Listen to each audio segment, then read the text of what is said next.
All right, everyone. Good morning. Let's get started here.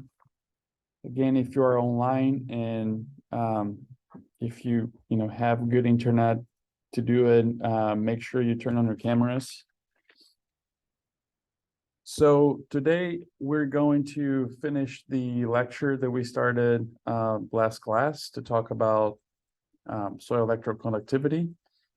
And we're also going to be talking about our final project, or sorry, not final project, our midterm that's going to be on the week following spring break. And well, I guess we'll talk more about that when we get to that topic. But yeah, so we're going to have a midterm, and it's going to be on that week after spring break. Originally I wanted to do it Friday, but maybe I'll move it to well, I guess let's pin that for a moment and talk about soil EC, and then we'll get back to that. And depending on how much time we have, we're going to get started on the soil EC actual data exercise, coding exercise. I don't think we're going to be able to finish that today, but at least we're going to get started. Okay, so this is, the presentation again it's on my website. I just want to show you again. If you go on the website where we have the teaching material, and if you scroll down to the class that we started, so last Wednesday, so March 1st, there's a link for slides there. You can follow along with that. We also already talked about how can you download this as a PDF so you can take notes on your computer. So we're just basically continuing this lecture that we started last class. Okay.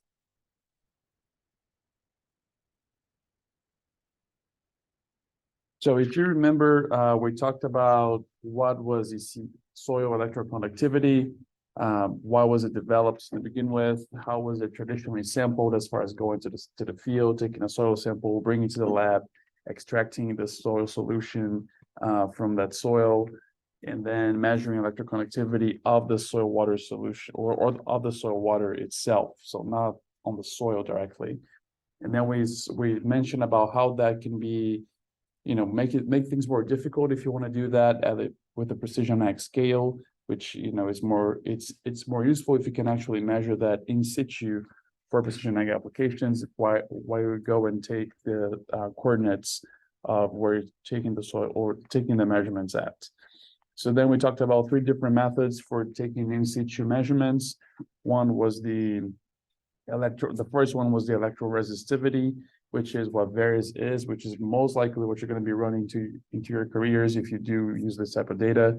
Then we talked about the electrical induction method, which is similar to Varius. It's just, it doesn't have disks, so it doesn't cut through soil. It just goes through induction, and it can only measure at one depth. So whereas with the electroresistivity, which Varius is, we can actually measure electroconductivity at a couple of depths.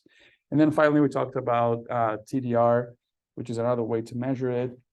At least the way that I showed you was not as you have to stop, take a measurement, and then move on. You cannot just drag an equipment over the soil, which makes it less, I guess, less efficient from that perspective, less scalable. So now let's talk. Okay, so we're talking about EC, but if you think about it, why are we even taking that measurement? Like, why is that an important? I mean, we know that that's an important measurement if you have saline or sodic soils where you have so much salts that you cannot grow plants. So we really have to take that into account. But why is soil electroconductivity important in precision ag, where maybe we don't have saline or sodic soils? Does anyone have any thoughts on this? Soil nutrients. Okay, so it could be a measure of soil nutrients.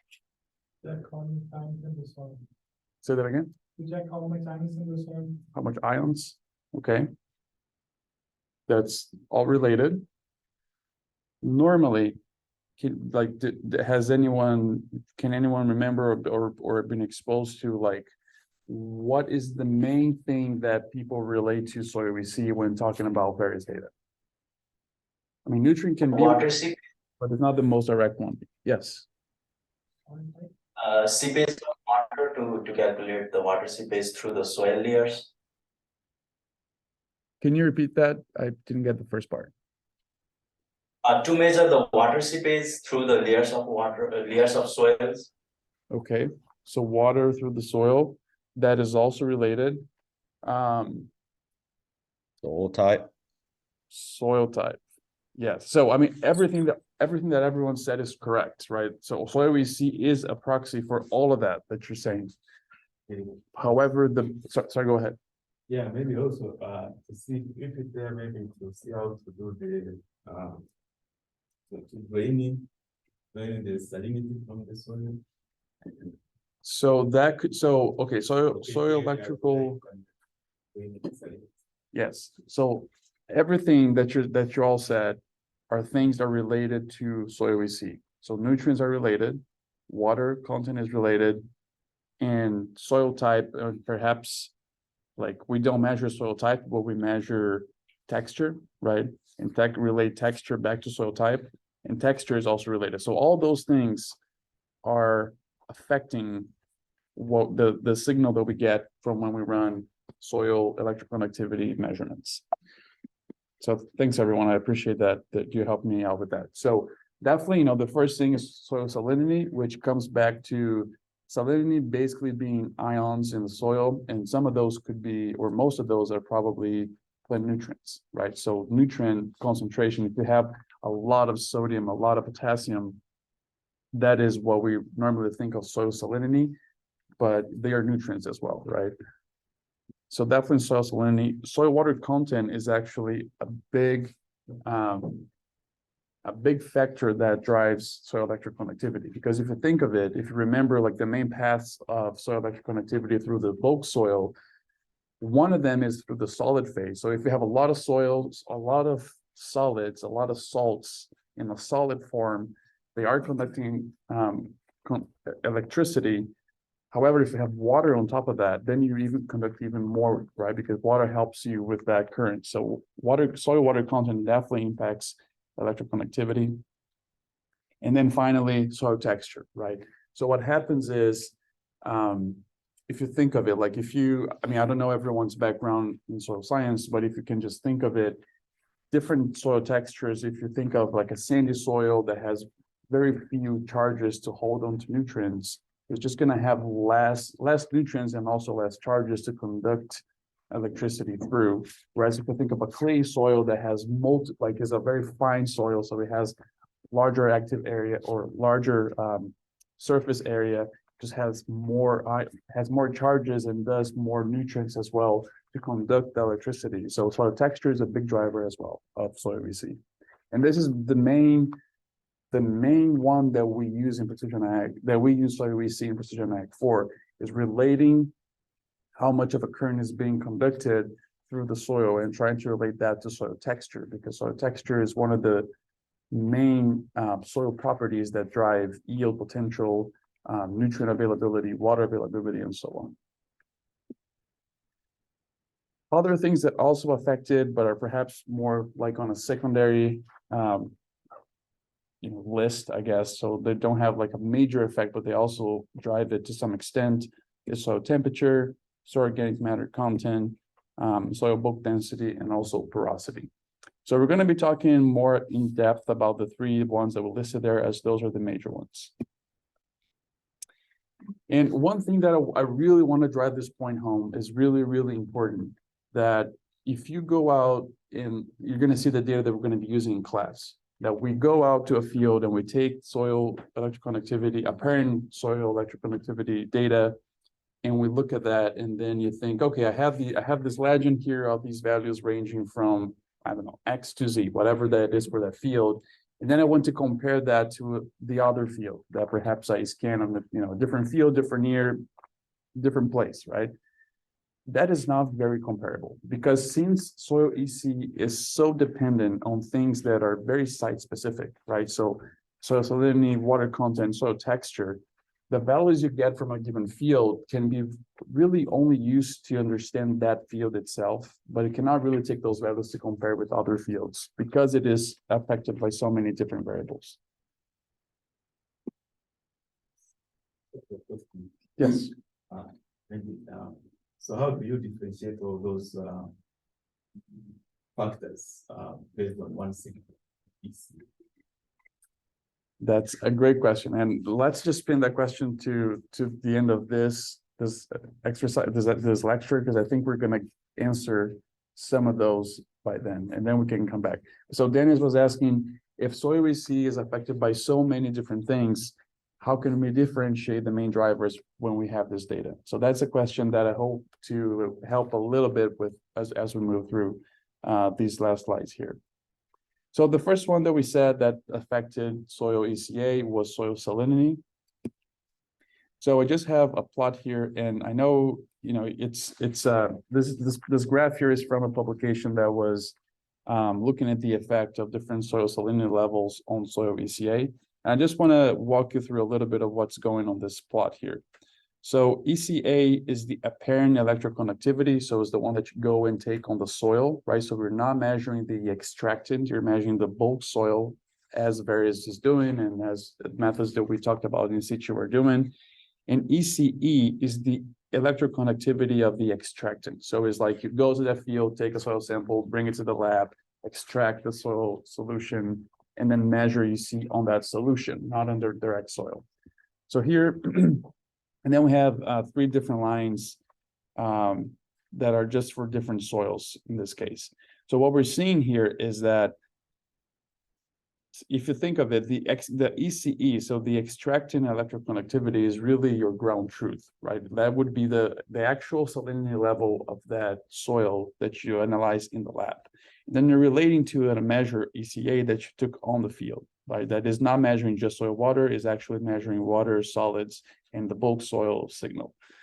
So we see that as ECE, so the true salinity of the extractant increases, the ECA, what we measure in situ, is also increasing.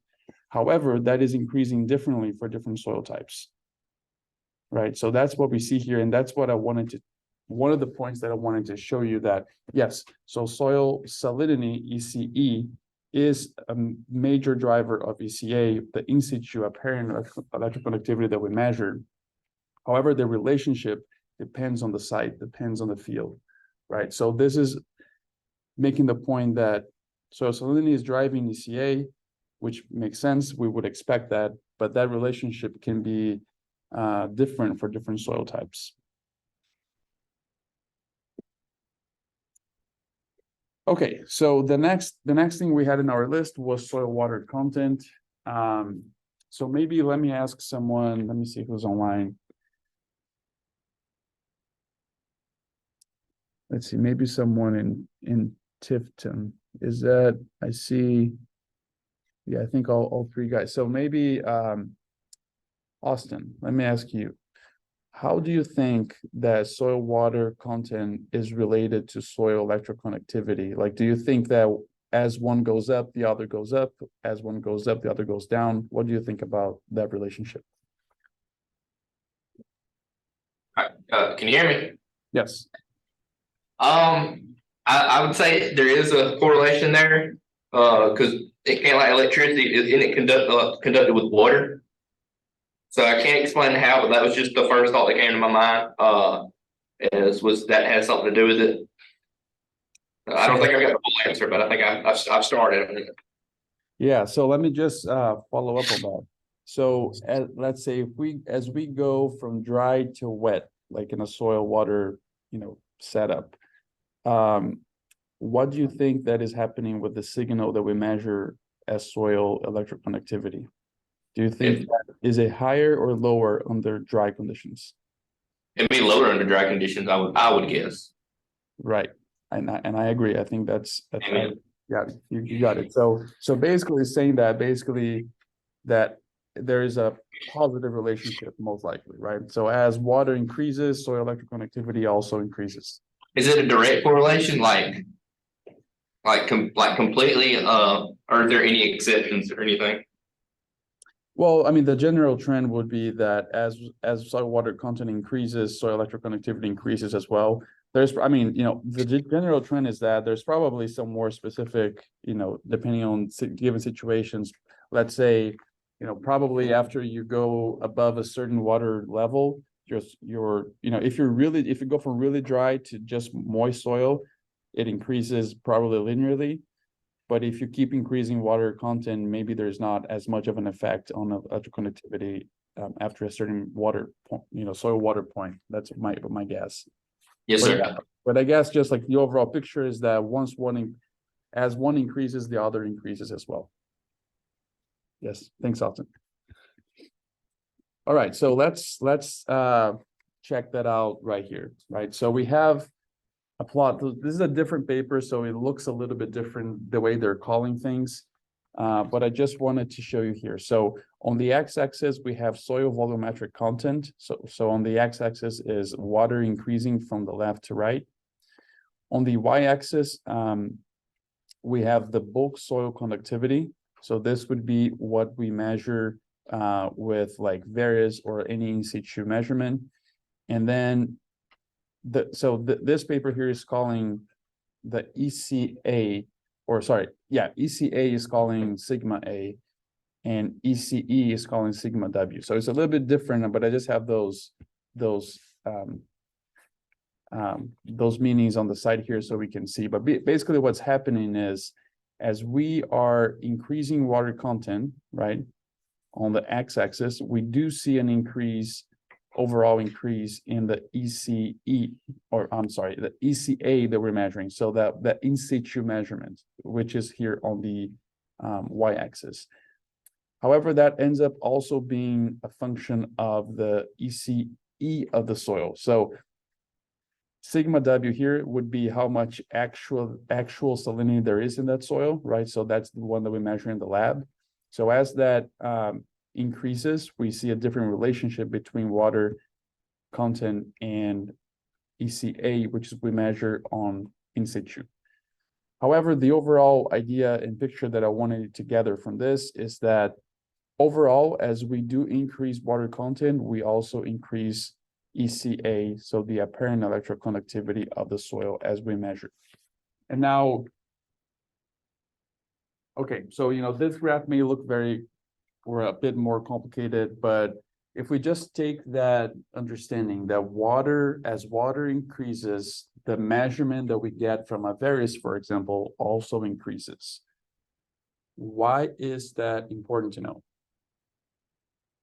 Like if a producer comes to you and tells you, hey, let's run, and this basically happened with us here in the last week, where we had a producer that we're working with on his farm, doing some studies on his farm, and we wanted to run a Varis. And then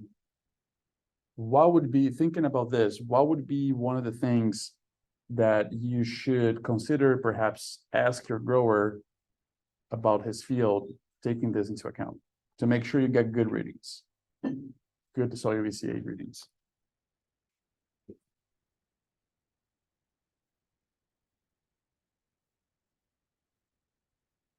So one thing to notice is if the soil becomes really dry, it's really difficult to pick up the signal, right? So one of the things you could ask is, when was the last time you got rain?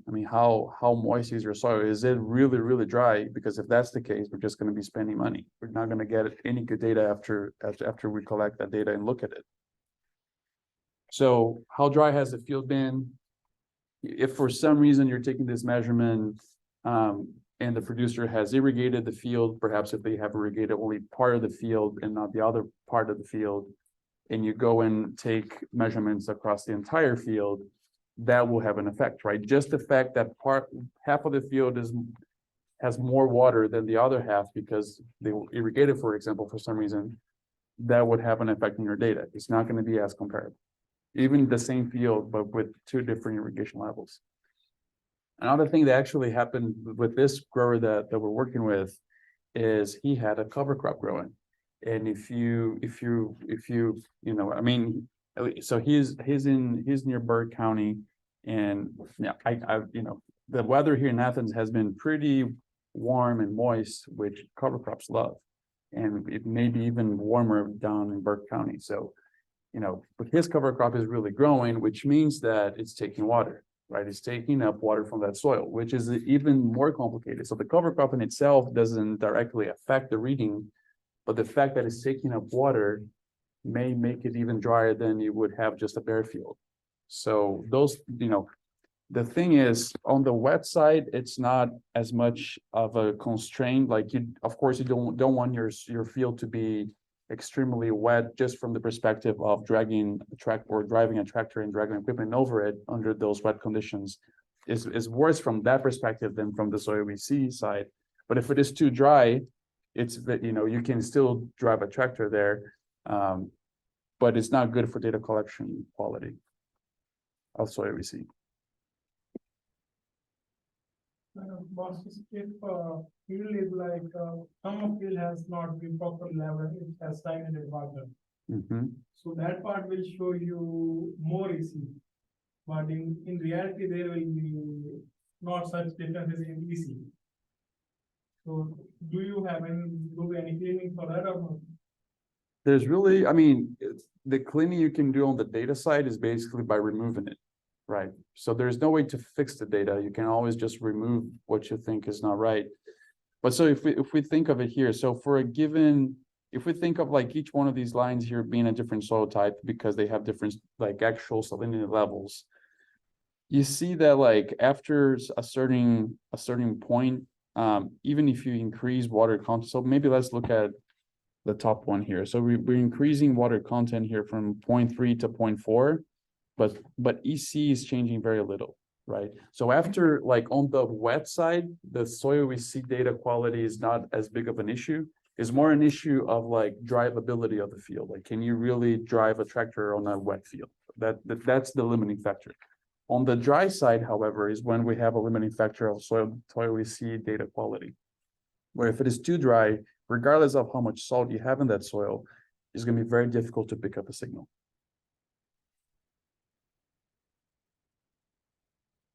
Okay, and lastly, you know, perhaps the one that we are really using this data for is relay soil texture and soil EC. So here we have soil conductivity, electroconductivity on the x-axis, and we have, it is a logarithmic scale. So it goes like, as you can see, 0, 1, 10, and so on.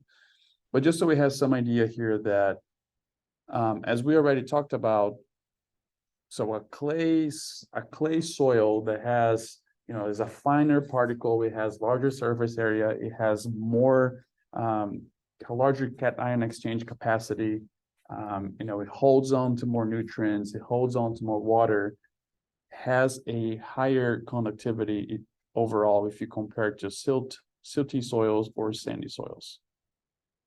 Right, and so if the comparison we made earlier was between clay and sand, which are kind of the two opposites here, where sandy soils, on the other hand, you know, they have lower sites to interact with ions in the soil, with the nutrients in the soil. They hold on to less nutrients, they hold on to less water, and that all impacts how much electroconductivity we're using with it.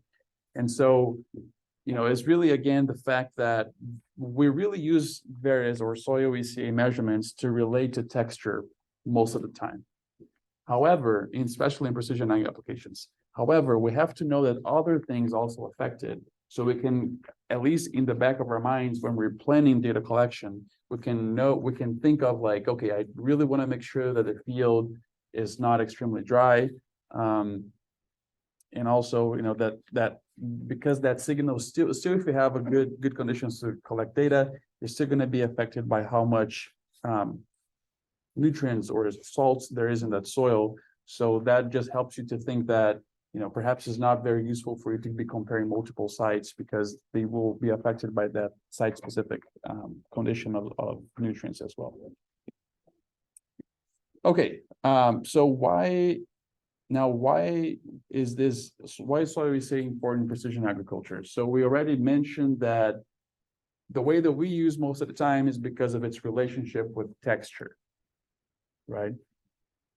And we just talked about why is that? It's because texture, if you have finer texture, clay soils, you have a higher soil ECA and also have probably more nutrient availability, more water holding capacity as compared to a sandy soil. So, and we know water, nutrients are two of the main yield driving factors in any crop.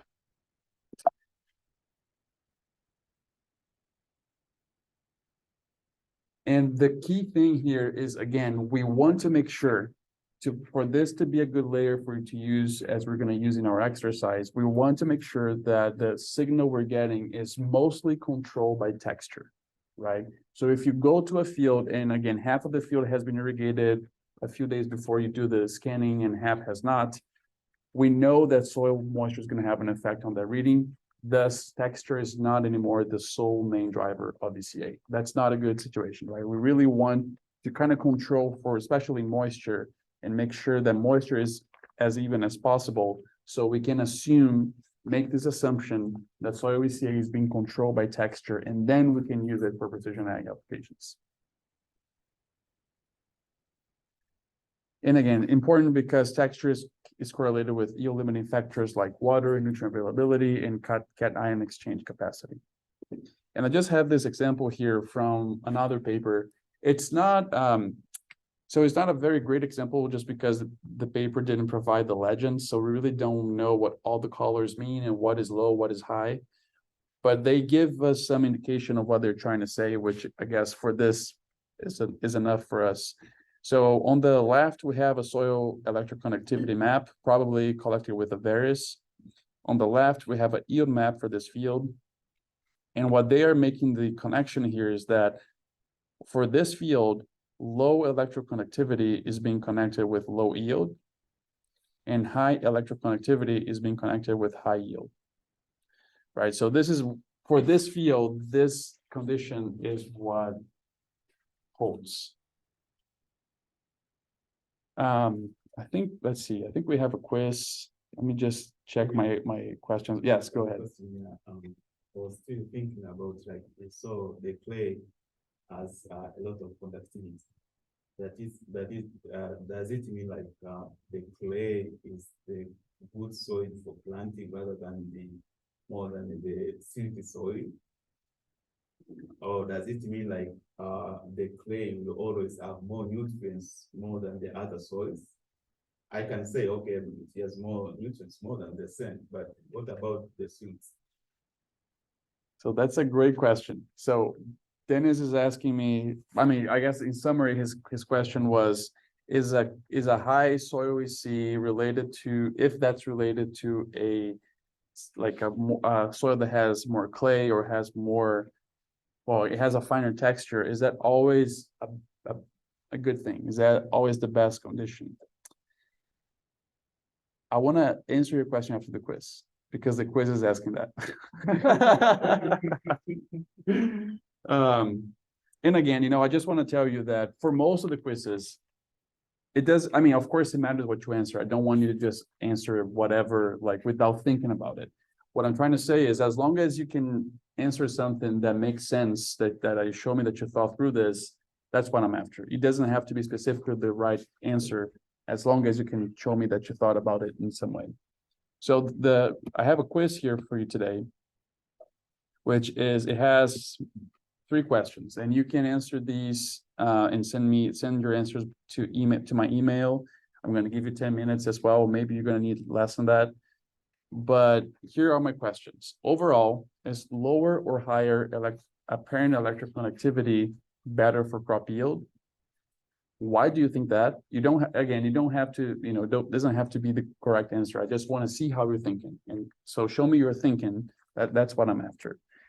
Why do you think that?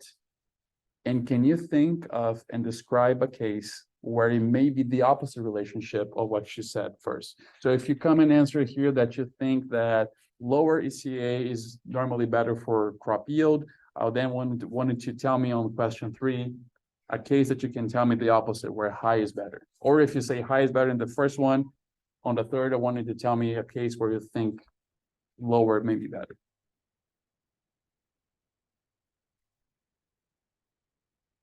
Okay. Does anyone have any questions about the questions themselves at this point? Yeah, so can you speak louder? So the third question is just like, so whatever you answer on the first one, so if you tell me that lower or higher is better, on the third one, I just wanted to tell me a case where the opposite would be true. Like, so if you tell me that lower EC is better for crop yield on the first one, then I wanted to think of a case where higher EC is better and tell me that on the third one. If you can think of a situation where that can happen. Okay, I'm gonna set the timer for 10 minutes.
We have 1 minute left.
All right, time is up. So I know that some of you are still wrapping up. Make sure to do that in the next minute because we're gonna have to move on here since today we end at 10. So as your answers were coming through, I was reading them and I mean, at least the ones that I saw that I was able to read, you really got this very nicely and I'm really I think you really raised some great points and some even that I had not thought of, which I love this type of exercise because we really get different perspectives on this. So let's just go through this and I compile some of the things that you said. I'm gonna also mention to you some things that I was thinking when I was writing these questions is overall, if we think of production, agriculture, row field production, or row crop production, normally, higher ECA is gonna be related with higher yields. Again, because especially if it's a highly variable soil or field where you have a very high variability in soil texture, generally you're gonna have, again, better or more clay, more cation exchange capacity, more nutrients, more water holding capacity, where you have higher EC. So that's the general trend, right? What we would normally expect to see. So that's I guess, number one and number two would just answer right there. And then, I really enjoyed reading the answers that you gave to question 3, because they were really spot on and great. So I'm just gonna go through here. The first one perhaps is the most, the easiest to kind of think of is, okay, so we know that we want to make sure that when we do various readings or we do this type of reading on a field, we want that signal to be controlled by texture. That's our goal. That's what we're trying to relate to. However, if we have a soil or maybe part of a field that has very high salinity in itself, that signal is going to come through as well. So your various map is not going to be solely controlled by texture, but also by that salinity. So if we have too much salinity in the soil, you're going to have a high EC signal, which in that case is bad, right? Because they have then too much salts, the plants cannot really grow there because of the salinity itself. So maybe that was the lowest hanging fruit in this answer. A whole bunch of you gave me different examples of drainage, and that was great. And this is something that we're going to see in the data set that we're going to be using for this exercise in class. So if you have very high ECA and that is being controlled by texture, it could mean you have a hard pan, or maybe you have just a part of the field where water, the soil texture is so fine that water has issues draining. Of course, that in itself can be a good or a bad thing, perhaps depending on what part of the field that is and what year you're in as far as rainfall and if you can irrigate or not.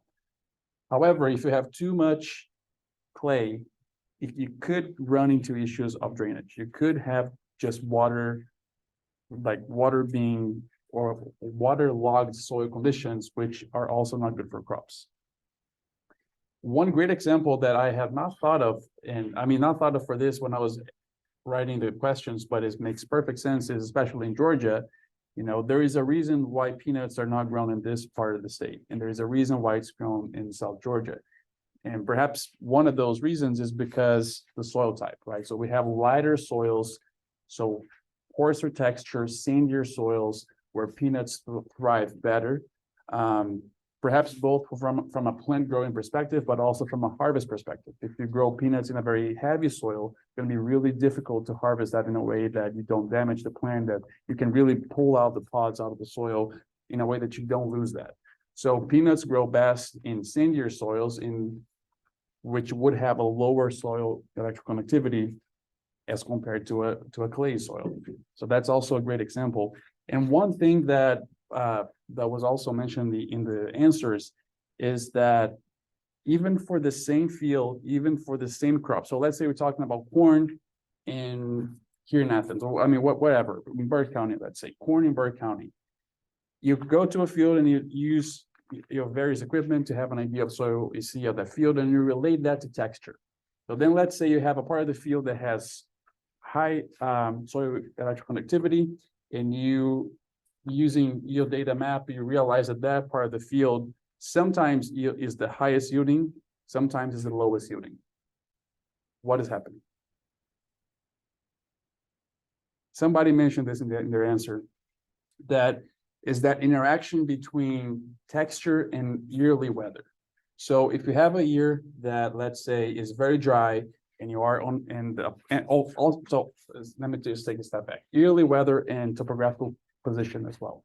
If you have a year that's really dry and you have a dip in your field, and that dip has high soil VC because it has more clay, and you have a dry year, that part of the field is probably going to yield more because it is lower, so it's receiving water drainage. It is keeping more of that water because of the clay, and so whereas the rest of the field may be too dry, the crops may be suffering from water stress, that part of the field still has some extra water because of texture and topographic conditions.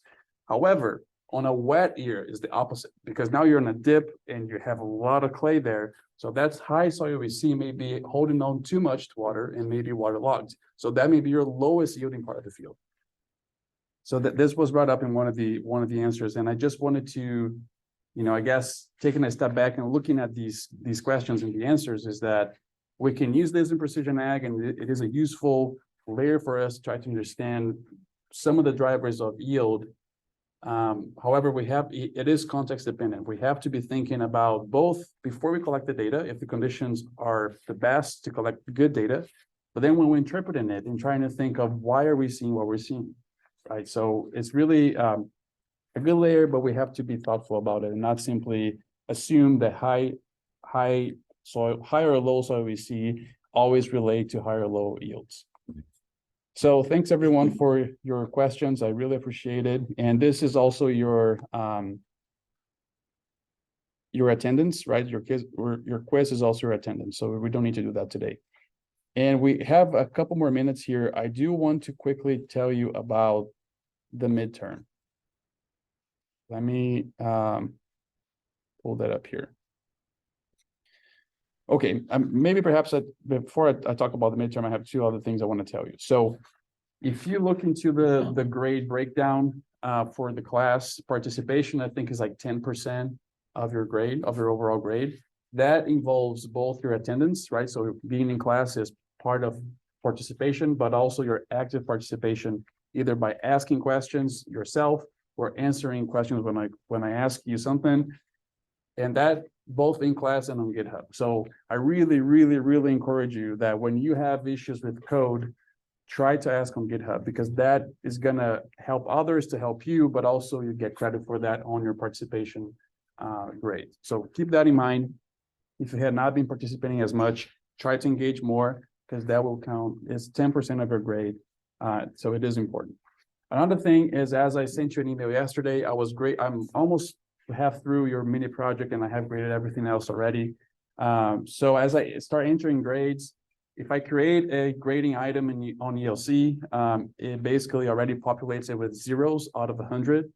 So if you saw a 0% grade on your side yesterday, that is not true. It's just because ELC is trying to be smart, I guess, and is just putting that 0 there before I enter the actual grade. So don't worry, nobody has gotten zeros I mean, unless you missed something altogether, but if you submitted whatever it was, no one is getting zeros in anything.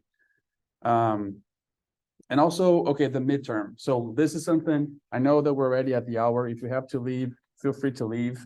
We can catch up on the recording later, but I do want to talk about the midterm. So the midterm is going to be the week after spring break. So next week, spring break, we're not going to have class. I just want to pull up the website here again so we look at the schedule. So right now I have the midterm for Friday, March 17th. I'm still thinking about this because I think maybe I'm going to bring this back to Wednesday instead. So you have 2 hours instead of 1. You have more time to think about it. So maybe let's do this. Let's schedule it for Wednesday, March 15th. Because then you have more time to answer. So my questions are not going to involve coding. You're not going to have to open R necessarily, but they will be related to coding and will be related to what we've been doing with coding in this class, right? Because the whole goal here is that you learn how to do precision ag workflows in our coding. So similar questions to what I asked on the quiz 4, right? So like, and again, I'm not going to come back here to you and ask, what does function X do if we have used function X once? And maybe we didn't even talk about it. Maybe it's not even that important of a function. I'm going to be asking you like concepts related to key functions that we're doing. So how do we import data? Which step would you do to clean this data or to wrangle this? Like, what are the columns you need? How do you go from a data frame to an SF object? What's the function for that? What columns do you need? What function do you need to interpolate? What function do you need to export this data? Things like that we've been doing many times, and for many of these exercises are things I'm going to be asking you. It's going to be closed book. You're not going to be able to open your scripts and check. So what I would encourage as you study, just go through the scripts that we developed, look at them, each one of the chunks, and make sure you know what's going on there. If there is a line of that chunk you don't know what's doing, you need to know, right? Because we're doing this in class and I try to make this very interactive, but at the same time, I do want you to know what's going on behind the scenes. And I just want to show you one example here. Let me pull up one way or a couple of ways that you can learn. If you, let's say I just launched here let me do the complete soil ECA one, which we haven't done yet, but it's pretty similar to everything else. So we're reading data. Let's come on the wrangling part. So you have not seen this specific wrangling, but you're going to be doing wrangling for every single data you work in your life. So this is just something that it's good to know some of the main steps, right?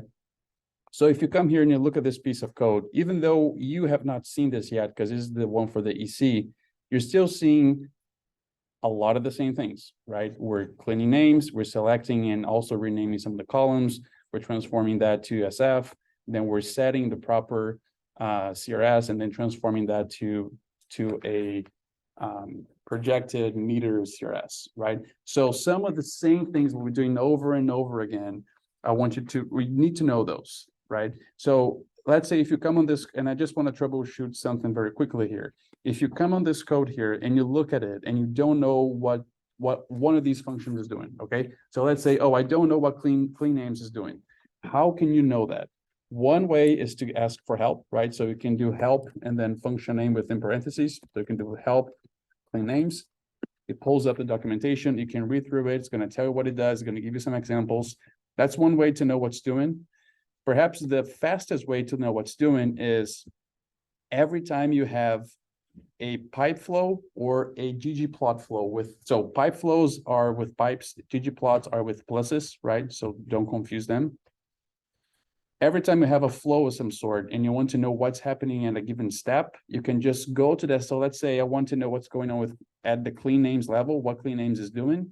I can come right before this pipe, just comment it off and run just these lines of code, right? So if I have my cursor anywhere there and just run it, it just runs that and it stops here because the flow has been broken and I print it, right? So I see, okay, now that I printed it, I see that. So let's say, you know what's coming into clean names, which is just ECA. So print that, see how it looks like, and then let it run through ECA or through clean names and print again and compare the before and after. That's one way for you to know what's happening at each stage. If I come here, okay, I understood now what clean names is doing.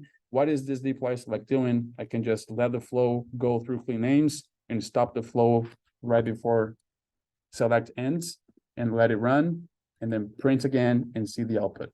So you can do this incrementally for each one of the functions. This is one way that you're going to be able to see what's happening with the output. So this is one way. There is, the help function, breaking the flow at a given point and let it run and just compare before and after different parts of the code is another way to make sure you know what is happening in each line of the code. And also, lastly, I just want to show you here on my website, on our class part of the course, there is some resources. So here on these resources, I have a whole bunch of links. These are not required readings, but if you still are confused about some concepts, these readings can help. Especially this geocomputation with our book is a really great ebook that you can just go through because it talks about a whole bunch of the topics that we've been talking about in class and also gives our examples. So this is one good reading if you want a refresher on raster, vector, CRS, things of that sort. If you're thinking about, another book is this Introduction to Spatial Data Programming with our book is also a really good resource. I've used some of these examples or adapted some of these examples for our class. So this is also another resource if you want to understand some of the concepts, if it's still murky for you. And then we have the cheat sheets, right? So we have a ggplot cheat sheet, dplyr, IDR, SF, stars. There's a whole bunch of cheat sheets here that, again, if you just let's open the SF one. These basically just give you like a general overview of what that package does and what some of the functions that it has within that package. So this is also a good resource if you're just trying to refresh on that. And again, my goal here is not to be tricky. I don't want to ask you questions that I never talk about in class. That is not my goal. My goal is to make sure that you're getting, especially the things that we've been doing a lot in class, right? Because if you're not getting that, then I'm missing something when I'm teaching you, and I want to improve on myself on my side so you can also learn the best way possible. So my goal is to make sure you get what we're doing, right? Especially the things we do a lot. So focus on those. Make sure you know what happens, like, how data comes in, what do we do with it? How do we do analysis? What function we're using, things of that sort. Kind of like if you think of it, my main goal is that at the end of this class, you're going to have data sets like these all the time if you're working precision ag. And my goal is that you, whenever you get these data sets, you already know, like, okay, I have to take this data, do this, do that, do X, Y, and Z, export, and do, you kind of already have in your head the workflow that you're going to go through with any of these data sets that we're using. That's kind of the goal of that. One of the goals I have for this class. So, that's the mindset I'm trying to say that I have when I'm writing the exam. Okay, so just saying again, exam's going to be next, or not next Wednesday, but 2 Wednesdays from now. So March 15th, I believe that was. And it's going to be closed book. You're not going to be able to ask questions to your classmates. It's going to be individual exam. And just go back to what we did, what we've been doing in class, and that's going to should be enough. Okay, any questions about that? I know we're like 10 minutes out. Yes. So will it be like writing on a paper? I haven't decided yet. So Peter asked if it's going to be like on a computer or on a paper. I don't know yet, but I think it's probably going to be on paper. So you're not going to be able to, it's closed book, right? So we don't have access to your code. We don't have access to the internet. So it's probably going to be on paper. Yeah. And do you have any example of your exam? I do not. A good style example is what we did on quiz 4. It's going to be things like that. Like, I'm going to ask you some concepts. I'm going to ask you about some functions. I'm going to ask about, how you do certain things. But of course, like, I'm not going to be asking for you to reproduce an entire ggplot plot by hand, right? That's not what I'm going to ask, right? I may ask you, if I want a map, what geom would you use? Is that geom line? Is that geom point? Is that geom SF? What geom would you use? That's the type of question I'm going to ask you, but not going to ask you to write down code extensively on paper. Yes. I know we did a couple of readings for some of the assignments. We need to know that it's really different as well. So, okay, so Emma was asking if the reading assignments that we had are, if those are gonna be part of it. So I'm not gonna be asking you like, what did Paper Act say? Not that way, but if you think of it, all the readings also connect with what we did in class. So if we did something in class that was part of the reading, that's possible, yeah. Okay, any more questions?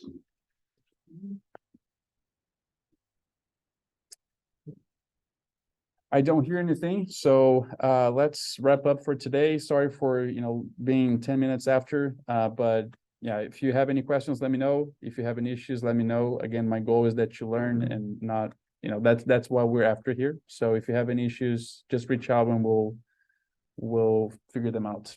Thanks, everyone.